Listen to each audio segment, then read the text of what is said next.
Estamos aqui para mais um encontro, mais uma conversa, para conhecer mais uma pessoa fantástica, uma pessoa que está no Nexus. Lógico, este é o ambiente para nós estarmos aqui a conhecer e a desbravar conhecimentos e experiências do Nexus. Denise, é um prazer enorme estar aqui. Obrigado por ter aceito o desafio de se expor e de estar no podcast daqueles que têm alta performance dentro do Nexus. Eu fico muito feliz, honrada e orgulhosa de mim mesma, porque assim, eu não sou uma empresária, né? Assim, não sou que a minha carreira não é de empresária, eu sou uma servidora pública aposentada, então a minha vida toda, eu comecei aos 19 anos trabalhando, a minha primeira formação é professora, eu sou uma educadora, minha família toda é de professores, meu pai é, meu irmão e minha irmã também.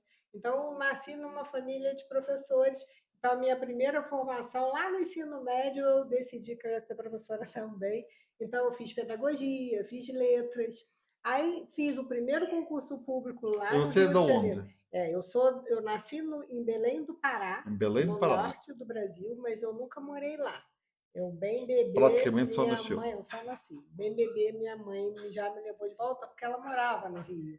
O meu pai é da Marinha Mercante, então ele trabalhava para a Petrobras nessa época. E ela ficava muito sozinha, e aí então ela foi ter o filho perto da mãe dela, que morava nessa ocasião lá. Meus pais são do Pará. E aí ela veio para o Rio, e eu fui criada no Rio de Janeiro, fiquei na cidade do Rio até os 23 anos, e aí a partir daí eu fui morar em Nova Friburgo, que é a região serrana do Rio.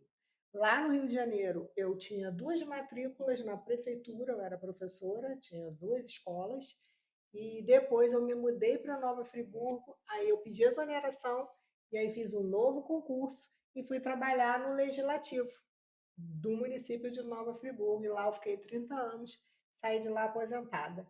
Lá em Friburgo, eu casei, tive a minha filha, lá eu descasei, lá eu casei novamente, mas com uma pessoa daqui de São Paulo. E a minha filha, quando ela já se formou no ensino médio, hoje ela é casada, ela mora aqui em São Paulo. Ela quis vir morar em São Paulo porque ela queria fazer USP. Então, ela estudou, fez, na época não era Enem ainda, era vestibular mesmo, ela fez o FUVEST, né? E aí veio estudar aqui. Nesse meio tempo, eu já conheci o meu marido atual, só que eu morava lá e ele cá. Então, a gente ficou 11 anos na ponte aérea. Olha só. Esse tempo todo, porque eu não podia vir, porque eu queria me aposentar. Porque senão eu tinha que pedir a exoneração novamente, vir morar aqui. E assim, naquela ocasião, nem me passava na cabeça em fazer outra coisa que não estar no serviço público. Claro. E assim, a minha formação é de humanas, eu fiz direito também. Eu sou formada em direito, fiz até uma pós em direito tributário, mas lá na Câmara eu trabalhei o tempo todo na área financeira. Eu fiz a contabilidade, trabalhei na contabilidade, eu fui tesoureira da Câmara, trabalhei nessa área de contas a pagar. E aí, quando já estava Mas chegando. eu quero voltar a Nova Ah, sim, Friburgo. volte a Nova Eu vou a Friburgo. Nova Friburgo. Eu já disse para você que eu tenho uma relação especial com Ah, Nova sim, Friburgo. Por dois verdade. motivos.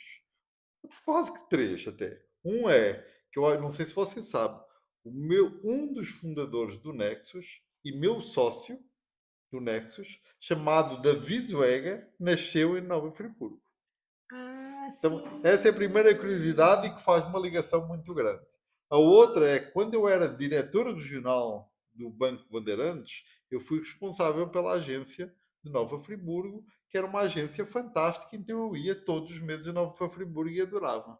E lá tem, nós falamos um pouquinho disso antes, o melhor restaurante do Brasil, que é a Dona Sim, Mariquinha, onde uma pessoa está lá naquele restaurante e tem umas senhoras, todas elas não muito novas, sim, a sim. colocarem comida maravilhosa no seu prato e a dizer o que é que está bom, o que é que não está e como é mais isto, e parece que é a sua mãe ou a sua avó que está ali a servir e a dizer o que é melhor para você, e Exatamente. uma comida caseira maravilhosa. Eu já me esqueci de alguns restaurantes, se calhar muito caros, da Dona Mariquinha, não me esqueço, carrego no meu coração com uma relação muito especial. E fui lá umas 4 ou 5 vezes, mas me marcou muito. Ele é diferente, né? Porque assim, A gente que, né, vê e frequenta muitos lugares, assim, como aquele restaurante, eu ainda não fui em nenhum lugar, porque assim, é uma comida caseira rodízio, se a gente pode dizer assim, exatamente. porque eles ficam servindo. Não, e são uns bolinhos maravilhosos, tudo lá é muito bom, é maravilhoso, realmente. Lá, assim, todo mundo, porque quando eu trabalhei nessa época, a gente recebia muitas pessoas do Tribunal de Contas do Estado. E a primeira coisa que eles falavam quando eles chegavam lá vamos almoçar na Dona Mariquinha? Lógico, Aí a gente sempre ia na Dona lógico, Mariquinha, então eu conheço muito porque eu ia muito lá. também. E era muito perto da Câmara, porque assim, a Câmara teve uma época que era numa ruazinha assim, e a Dona Mariquinha era nessa ruazinha lateral. Então a gente ia ali a pé rapidinho, a Mas gente eu tive frequentava que muito. interromper e falar da minha relação emocional Sim, com Nova lá é muito Friburgo. Mas maravilhoso. você estava a dizer, já estava em São Paulo, eu é que quis puxar você. Você veio, acabou É, vindo para sim, São não, Paulo. aí eu conheci o meu marido, que é daqui de São Paulo. E aí a gente ficou nessa ponte aérea e quando eu me aposentei em 2019, porque assim, na verdade, quando a gente, no meu caso, eu me aposentei, mas eu tinha umas licenças para tirar antes. Então eu pude sair antes. Então eu saí de lá em 2018, eu cheguei em São Bernardo do Campo, que meu marido trabalha lá e morava lá. Em São Bernardo do Campo, eu cheguei em outubro de 2018 e me aposentei no meu aniversário em maio de 2019, porque pela Constituição era a data que eu poderia dar entrada na minha aposentadoria para ter todos os benefícios que a lei permitia. Então eu vim, fiquei um tempo aqui, mas fiquei indo, ainda tinha o meu apartamento lá em Friburgo, eu ficava indo de vez em quando. Então, nesse período, quase um ano, porque eu fiz a minha mudança definitiva em setembro de 2019. Então, foi quase um ano que eu fiquei nesse indo e vindo para ver meu apartamento lá. Aí, só depois é que eu coloquei ele à venda mesmo e vim definitivamente para cá. E aí, eu comecei a pensar no que fazer, porque assim, eu me achava muito jovem, ainda me acho. Embora não seja tanto. Mas assim, o que você vai fazer agora? Que você está aposentada, você não vai ficar em casa vendo televisão, pelo amor De de forma Deus, você tem alguma. muita coisa para fazer. E aí que eu decidi resgatar essa coisa da professora. Então, eu aliei a educação, a minha formação nessa área, com as finanças. E aí eu fui estudar, fiz uma pós-graduação em educação financeira para poder trabalhar com as pessoas, ensinando, porque assim, o nosso país é muito carente de educação Sem financeira. dúvida. Eu mesma não tive assim na minha família, né, durante a minha formação toda. Eu comecei a aprender muita coisa assim direcionada depois, quando eu estava prestes a me aposentar, lá por 2017. Eu comecei a estudar muito sobre isso. Até para mim, para eu aprender a investir melhor, porque eu sempre fui aquela pessoa poupadora a vida toda. Mas a minha poupança era na caderneta de poupança, que não era uma coisa muito rentável. Aí eu comecei a estudar sobre isso, aprender melhores formas de fazer os investimentos. E é isso, eu tive um professor é muito querido, que é do Rio de Janeiro, mas já mora em São Paulo também há muito tempo, e ele me disse isso. Ele falou assim: vocês não podem deixar esse conhecimento ficar com vocês. Vocês têm que ensinar Passar, outras ensinar. pessoas. Tem que passar, tem que ensinar. E aí, com isso, eu decidi que eu ia trabalhar com a educação financeira. Aí, depois, eu fiz uma formação em planejamento financeiro, com também professores maravilhosos. E aí, eu comecei mesmo a trabalhar com isso em 2022. Me fala, agora eu quero entender, e principalmente para quem nos está a ouvir, que, que atividade é essa de ser planejador financeiro?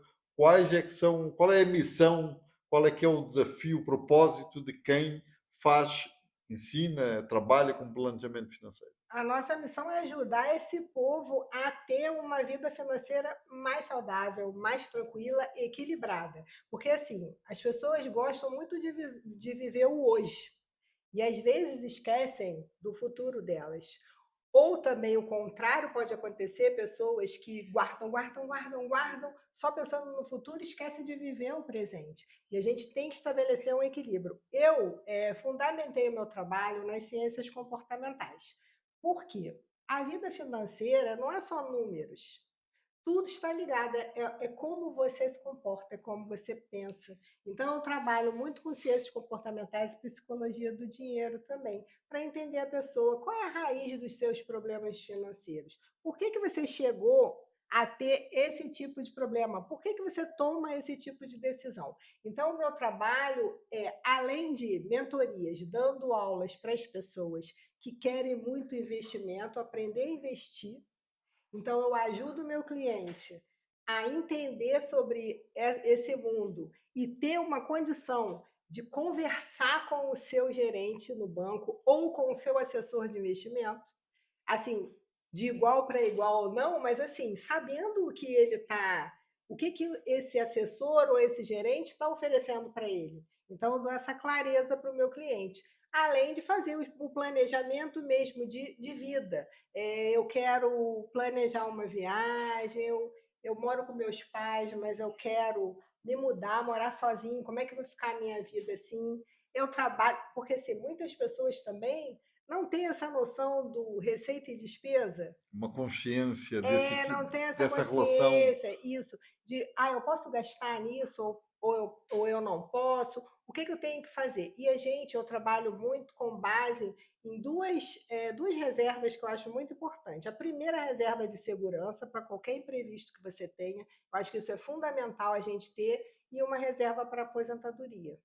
Por quê? Porque a gente sabe que o INSS é importante, é obrigatório, é legal, você tem que contribuir para ele. Sim, ok, isso aí você não pode fugir. Mas você pode fazer um complemento da sua aposentadoria. Até porque hoje você tem um nível, um patamar de vida que você recebe, vamos dizer, um CLT, recebe um valor X da empresa dele.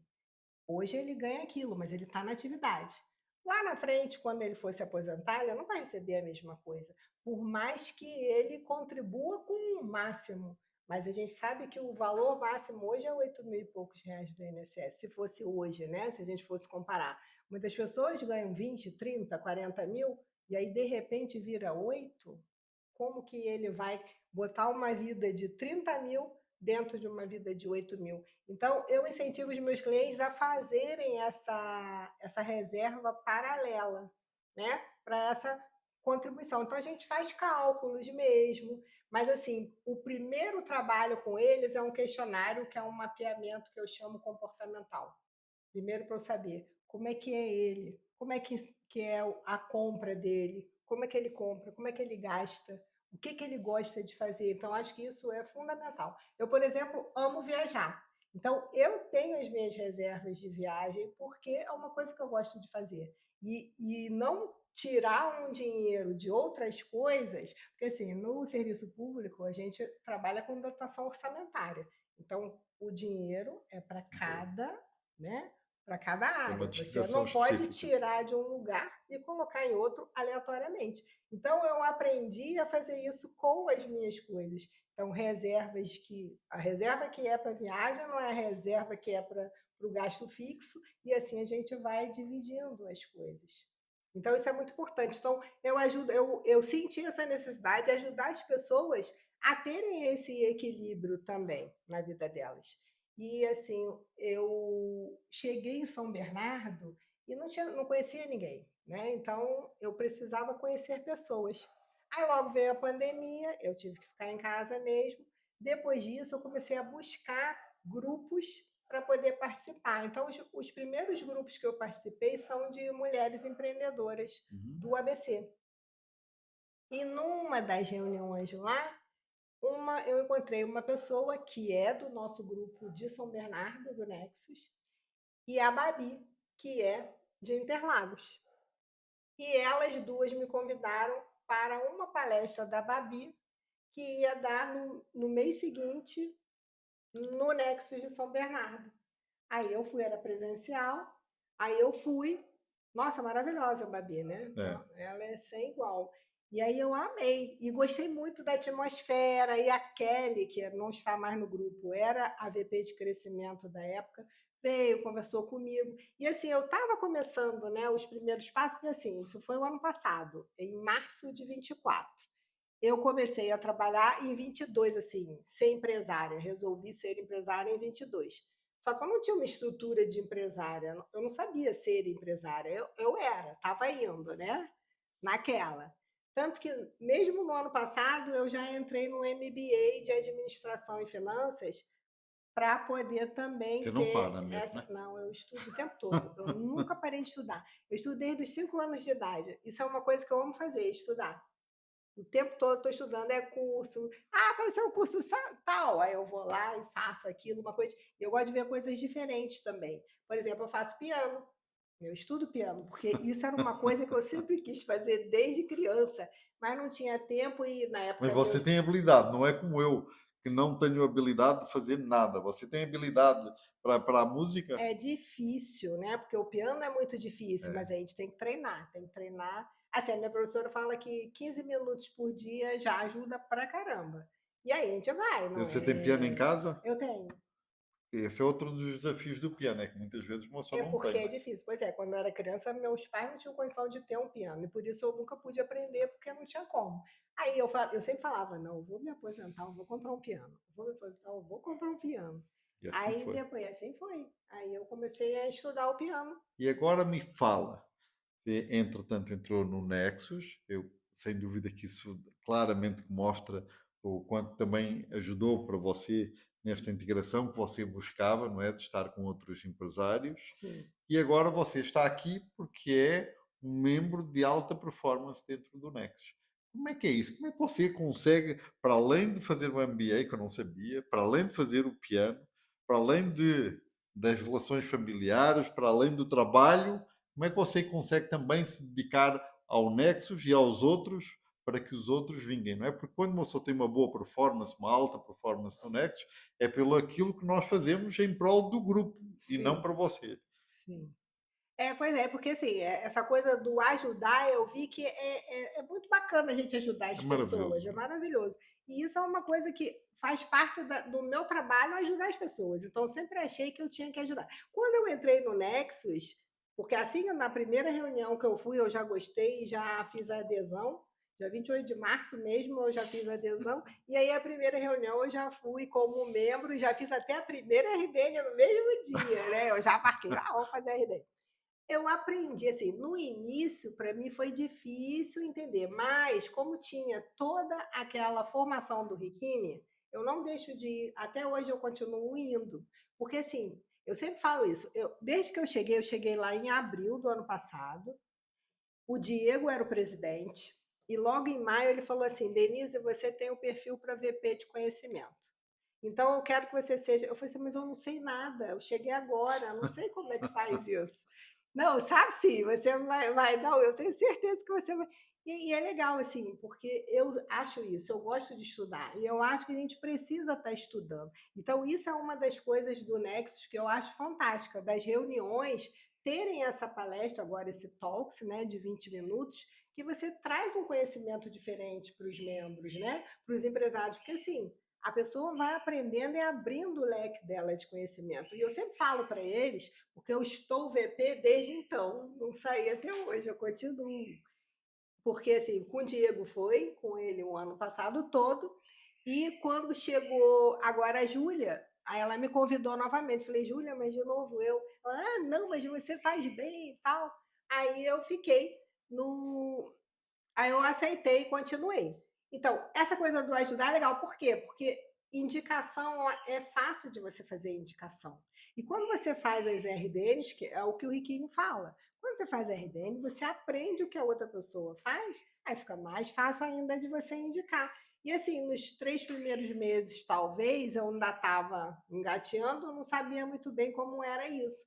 Mas depois eu engrenei. Então, eu tenho buscado estar sempre no, lá em cima. Você tem alguma dica do que as pessoas precisam fazer para. E eu acho que a indicação de negócios é das coisas mais importantes, até porque ela prevê um trabalho anterior. A RDM tem que acontecer para você conhecer a pessoa, sentir confiança, conhecer o negócio dela e você acabar indicando, não é? Então a indicação ela já é uma construção de várias coisas. Pô, mas esquecendo essa parte da construção, tem alguma dica ou alguma sacada que você consegue partilhar? Porque é que é tão fácil de de indicar negócios para os outros? Primeiro, uma coisa que a gente tem que pensar, a gente está dentro de um grupo de confiança, todos nós, não só o nosso grupo, mas os outros também. Então, quando você precisa de alguma coisa, você pode buscar dentro do seu grupo ou e se no seu grupo não tiver, porque no Nexus as cadeiras são exclusivas, só tem uma pessoa de cada cadeira. Então, quando você não encontra essa cadeira no seu grupo, você pesquisa em outros grupos que tenham essa cadeira. Então, vamos dizer, eu quero tirar fotos, quero fazer um ensaio fotográfico. O meu grupo não tem um fotógrafo, mas eu posso buscar num outro grupo e vou lá e faço o ensaio fotográfico com ele. Então, quando você busca o que você precisa dentro do Nexus, isso já é uma indicação que você está fazendo. Sem dúvida. Você já está indicando. E também você começar a ficar atento para quando você conversa com outras pessoas e as pessoas, eu preciso de alguém que faça um advogado de família, por exemplo. Aí você, em vez de você indicar alguém, né, de fora, mas você já faz parte de um grupo, que é uma comunidade Comunidade. mesmo. Você escolhe alguém de lá dessa comunidade, se tiver mais de um, se não tiver no seu grupo, claro, porque se for do seu grupo, você tem que indicar do seu grupo. Mas se não tiver dentro do seu grupo, você vê os outros grupos que tenham e você faz a indicação para as outras pessoas e aquela pessoa que pediu a indicação vai escolher qual das pessoas, do profissional que ela vai querer. Eu não acho difícil você fazer a indicação. Eu também não, mas eu sei que é um desafio. E está a chegar ao final, está naquele momento, se nós estivéssemos num programa de televisão com plateia, era aquele momento que dizia, está a chegar no final e vinha, oh, não é? Vamos perder a Denise, Sim. de dar aqui um papo maravilhoso com a Denise, mas antes tem o desafio de todos os membros do Nexus. Eu vou pedir para você olhar para a sua câmara e passar a sua mensagem de desafio, de esperança, de oportunidade, aquilo que você quiser partilhar com a sua equipe de São Bernardo. Então, fale, inspire essa gente a ser cada vez melhor. Grupo de São Bernardo, nós somos um grupo muito bacana, a gente tem um potencial enorme de crescimento e eu acredito que cada um de nós consegue dar a sua colaboração. Então, façam as RDNs, vão aos treinamentos do Riquini e façam as indicações que a gente vai chegar lá. Nós temos uma meta que a Júlia deu para a gente até julho chegar a 30, então nós temos que chegar a 30 membros até julho. Agora eu vou fazer uma coisa que eu nunca fiz. Você vai ser a primeira. Eu quero que você me diga, assim, uma frase muito curta, porque que uma pessoa deve fazer parte, deve querer fazer parte do Nexus. Uma pessoa deve querer fazer parte do Nexo, porque o Nexo é uma comunidade que dá um apoio gigante para quem é um empresário, principalmente que no Brasil nós temos empresários que são empresários e se sentem muito solitários. Então, aqui no Nexus, você vai ter um grupo imenso para te abraçar e te apoiar. Eu tenho certeza que você vai crescer bastante. Denise, maravilhoso estar aqui contigo, estar com este momento em que uma pessoa partilha, conhece, aprende e recebe esta energia, esta, esta certeza de que nós estamos no caminho certo de construir uma comunidade que de facto ajuda o micro, pequeno e médio empresário no Brasil. Uma pegada que nós não podemos, nunca iremos esquecer dentro do Nexus e ao nos conectarmos e ao nos conhecermos e ao estarmos presentes nestes momentos, nós temos cada vez mais a certeza disso. Mais uma vez, obrigado e até ao próximo. Obrigada.